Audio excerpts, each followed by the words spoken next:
So Art the Clown is back in his biggest and most offensive way yet. And given that, there's a lot to talk about regarding Terrifier 3. So let's get into the spoilers and answer some questions.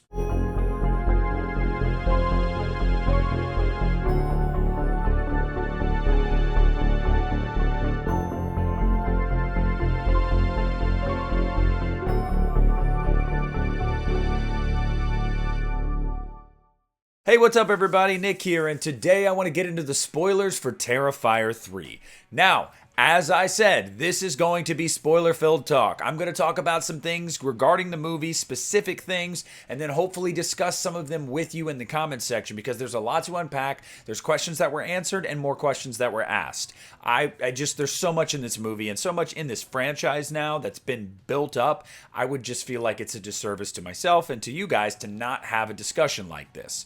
So starting off, finally we get some answers for Art the Clown, kind of. Now what does that mean exactly? Well, we see flashbacks of young Sienna with her dad, and we get to see kind of the genesis of this Valkyrie character and how she is destined to be like the foil for Art the Clown.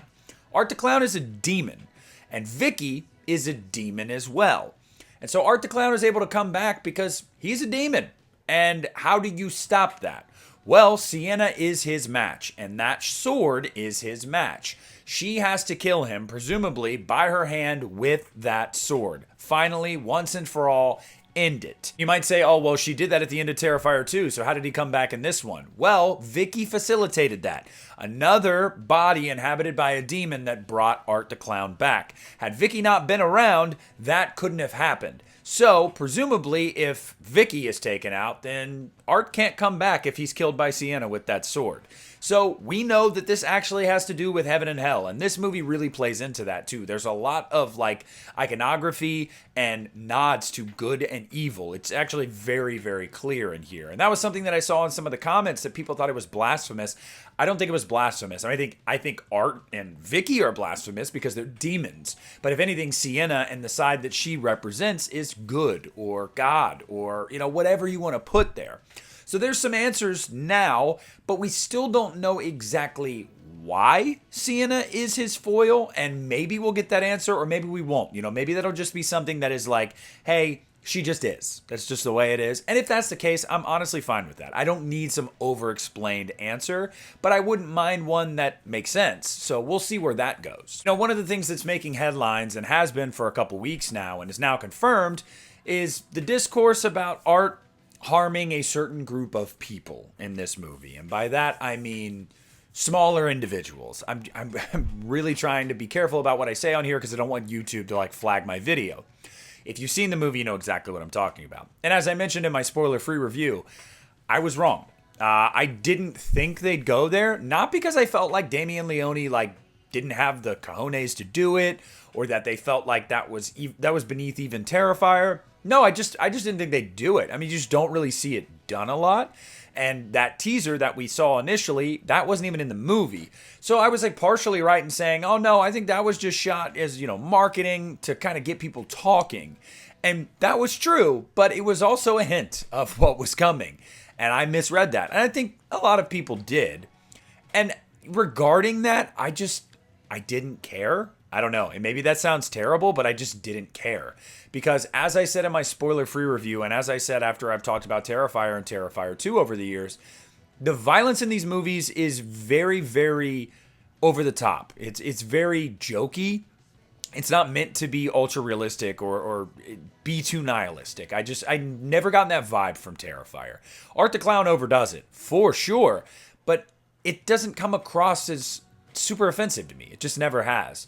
And so, yeah, it makes sense that nobody's off limits. And I guess the context matters here. I feel like context is key. In a movie like Pet Sematary, you don't see what happens to Gage. You just see before and after. And that is hard because it's handled very seriously. It's very real, very raw. And that could offend some people and trigger some people. But in this movie, I mean, it's done so lightheartedly. And I mean, I don't know, maybe that says something about me. I really don't know, but it just didn't bother me. And nobody in my audience was bothered either. See, I think one thing that people have to understand at this point, if they haven't already understood it about the Terrifier movies, is that Terrifier genuinely doesn't care. No group of people is off limits. Nobody is protected. Nobody is safe. Terrifier's whole brand is pushing the boundaries of what is socially acceptable and just throwing it by the wayside. That is why these movies are unrated. That's why they can't get released in 4,000 theaters and they have to get released in 2,000, even though it's a big deal. A lot of horror fans like it. It's because it didn't go before a ratings board. Because a ratings board wouldn't approve this movie. And it's the exact reason Damien Leone kept, the same outfit of Terrifier 2. Now, obviously, they had a bigger budget and more people involved, but it was still independent filmmaking, because you want to be able to push the boundaries. And I can understand why it might bother some people, but I respect the hell out of them for pushing those boundaries and not really caring about the pushback. And I just feel like at this point, 3 movies in, you know what Terrifier is. I mean, if you're going to see these movies and you're surprised by some of that, I don't know. Maybe you didn't do enough of your research. I don't know. But it didn't bother me. Now, I mentioned in my spoiler-free review stuff about the prosthetics and whatnot and the effects. They're really, really good in this movie. I particularly love everything that happens in the bathroom. The shower scene. I love the chainsaw gag. Just everything they do with that, I think, is really, really well done. Anytime Art or Vicki is splitting someone's skin, I feel like it looks really good and a lot more seamless than the previous movies. As much as I love Terrifier 2, there were times still where it was like you could tell the budget was a hindrance, and I don't think that was the case in this movie whatsoever. Prosthetics are really, really good. And just like in the previous movies, Art is cutting off appendages and stabbing and slicing and dicing and mutilating corpses. That's just his thing. And they really, really, really showcased their strong FX work that they had on this movie and the team they had behind it. And I loved that. I love to see that. I really like to see that work on screen. You could really tell the money was there, the care was there. It looked really, really good. Another thing I want to discuss is Vicki and Art's partnership in this movie. They work really, really well together, and obviously he's only brought back through her. She's the conduit for that. But he still is annoyed by her. You can tell. It's so funny. Once they get back to the house and he's rolling his eyes and he's like, oh my God, this bitch. I just really, really appreciated that. David Howard Thornton, again, I said in my spoiler-free review, best performance as Art the Clown. I don't even think it's close. I think this is easily his best performance as Art, and he's really, really, really grown into this role. And so I love that dynamic there. But it brought a new air of menace to it, while also giving some answers. We now know that it is truly a demonic thing, that the goal here is for them, knowing now that they have a threat that can stop them, to beat Sienna down to the point where they eventually can overtake her. And then she's no longer a threat, and Art and Vicki can just roam wild, around the world forever, or just in Miles County, killing people until the end of time. That's their goal, and having Vicki as a part of this story, she's a driver for it. And she's vocal. She talks. Art doesn't do that. Although David does great with his mannerisms and his facial expressions and whatnot, he acts his ass off with that. But it is still nice to get that verbal kind of input and feedback and driving of the narrative by Vicki. That's really important in this movie. And it ups the ante, I feel like. It makes this bigger. You could make the argument it's a little less ambiguous and maybe you don't like it. But I feel like it was necessary to have some kind of driving force here, because if you keep making movies with no explanation whatsoever, no way to stop something, it's just eventually it gets to a point where it's okay, well, we need something here, because I don't want to watch literally the same thing over and over again. And obviously Vicki meets her demise at the hands of the sword and Sienna. So now it's just Art. So presumably the way this movie ends, and I'll backtrack a little bit in saying they kill or take everybody that means anything to Sienna. And Sienna takes Vicki from Art, his conduit to coming back. So now this movie leaves them alone. Both of them are alone. And she's going to go to the gate of hell that opened up when Vicki was killed, that Gabby fell into, presumably to try to find Gabby. And we know Sienna's already been to hell in Terrifier 2 and came out of it. So it's not far-fetched to think, especially in this franchise, that she could genuinely try to go down there and get Gabby out. So, but as it stands at the end of the movie, she's alone and he's alone. And it's mano a mano, so to speak, because if she takes him out this time, Vicky's not there to bring him back. He's done for. Art the Clown is done, presumably until 5 years later and they want to make another movie. But vice versa with Sienna. If Art takes Sienna out, he can just roam free forever. So the movie ends up that way. You know, both of our characters, they're on a very, very similar trajectory here. They're alone, they're isolated, and it's about survival for them. But it seems like in Art's mind, he's running away from it because he's scared of her and she is going after him. She's going to actively try to end this. So that's a nice dynamic that I'm really interested to see play out in Terrifier 4. But more to that point, we're told that Jonathan is killed. And that is like almost the breaking point for Sienna. Guys, I don't think Jonathan's dead. And I'll just say I don't think he's dead because it's not like Terrifier to have an off-screen death. First of all, we just don't do that, especially with a character that is important to the story, as important as Jonathan is. I don't think he's dead. I don't know if when she called him, he heeded her warning and he got away because he knew that Art was there or whatever. I don't know if they have him in captivity somewhere, if they have taken him to hell like Gabby, presumably. I don't know, but I don't believe Jonathan is dead. And part of that is not just the reasons I already mentioned, but also Vicki lied the first time about whose skull it was. I think it was all a lie. I think it was all a ruse because they wanted to break her down so they could try to take her out easier than, fighting her and trying to kill her. Like, I just don't think it's true. I really, really don't. I don't see it. And I don't see Damien Leone killing a major character off screen. No, you give that just front and center. Like, we would see that.